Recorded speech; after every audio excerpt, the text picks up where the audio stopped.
Hello, bonjour. My name is Tiffany Wong. I was born and raised in Toronto, and I studied abroad in France when I was a student at McGill University in Montreal, and I went on exchange to Sciences Po Paris in 2006.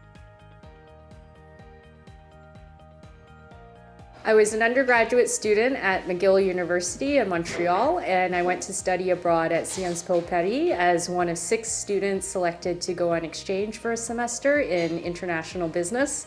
And I also studied a certificate for a month at the Sorbonne Paris 4.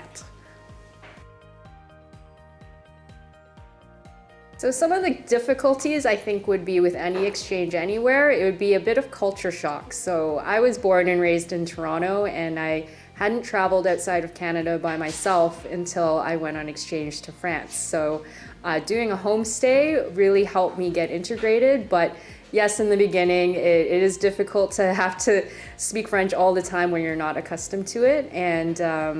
And I think it's a very different culture than Toronto, so I think it's a very rich experience, but it is different and it takes time to adjust.